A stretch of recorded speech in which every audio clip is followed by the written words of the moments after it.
Club house চ্যানেলের আরেকটি ব্লগে আমি সকলকে স্বাগত জানাই। সেদিন ছিল মাদার্স ডে।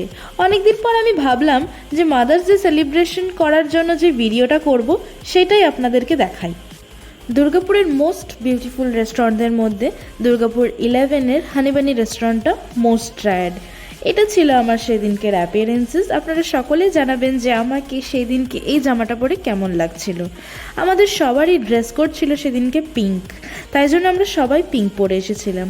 আর এই যে সকল মেয়েদের মধ্যে একজন পুরুষ, এও আজকে অচানকসে, মানে আমি বুঝতেও পাইনি যে এ কেন পিঙ্ক পরে চলে এসছে। যাই হোক, আমি বলেছিলাম তাই পরেছে হয়তো।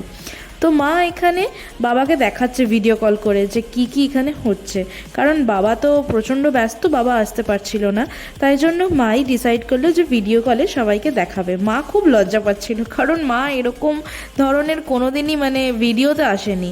আর আমার মাসি তো প্রচণ্ড এক্সাইটেড, দিদা প্রচণ্ড শান্ত ছিল ওই মোমেন্টে, কারণ দিদা কোনোদিনও মাদার্স ডে বলে ব্যাপার যে একটা আছে, কোনোদিনও সেলিব্রেশন দিদার সাথে হয়নি। যাই হোক, এটা হওয়ার কথাও নয়, কারণ আগেকার দিনে এত রকমের সেলিব্রেশন ছিল না। আর এই যে পুকু প্রচণ্ড ফটফটি একটি মেয়ে, এইবার দেখো কেক কাটতে গিয়ে সবার ও গালে কেক লাগাচ্ছে। মা মাসিতে সবাই বকে, ওর লাস্ট অ্যান্ড ফাইনাল ডিসিশন যেটা দেয় সেটা হলো আমার মা।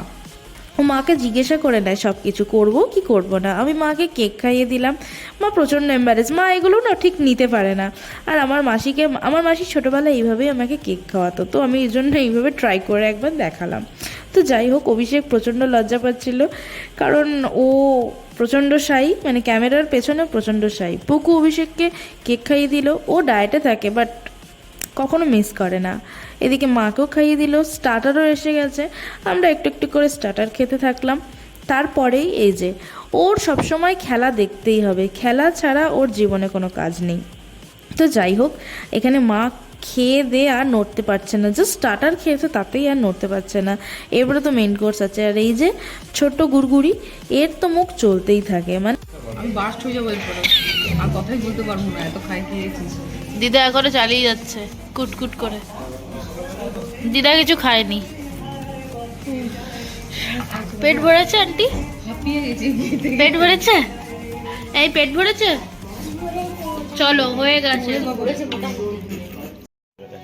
ভোটে ইয়েগুলো নিয়ে যাবো, যাচ্ছে না।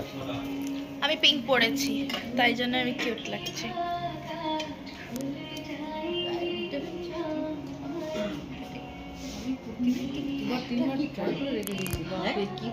তুমিও পিঙ্ক? হ্যাঁ, পিঙ্ক। কি কি যে খেলাম তার কোনো ক্লিপই নিলাম না। তো যাই হোক, আমরা খেয়ে দিয়ে এবার দেখছো তো সকলকেই কেমন করে করে নামছে। তো এবার বাড়ি যাওয়ার পালা। তো লাস্ট মোমেন্টে আন্টিকে আমি 2-3টে ভিডিও এবং ফটো নিয়ে দিলাম। মাদার্স ডেতে খুব ভালো গেল। আর জানিয়ে রাখি, মাদার্স ডেতে আমি মাকে একটা গ্যাস ওভেন কিনে দিয়েছি। তো এরপরে বাড়ি যাওয়ার পালা। বাড়ি যেতে যেতে আমরা বাকি কথা বলবো। আর আমার এই ভিডিওটা যদি আপনাদের ভালো লেগে থাকে, আমাকে খুব তাড়াতাড়ি সাবস্ক্রাইব করুন। আর যারা আমার চ্যানেলের সদস্য তারা প্লিজ লাইক, কমেন্ট এবং শেয়ার করে দেবেন। সুস্থ থাকবেন, ভালো থাকবেন। আমি আবার তাড়াতাড়ি আসবো আরও একটা খুব সুন্দর ভিডিও নিয়ে।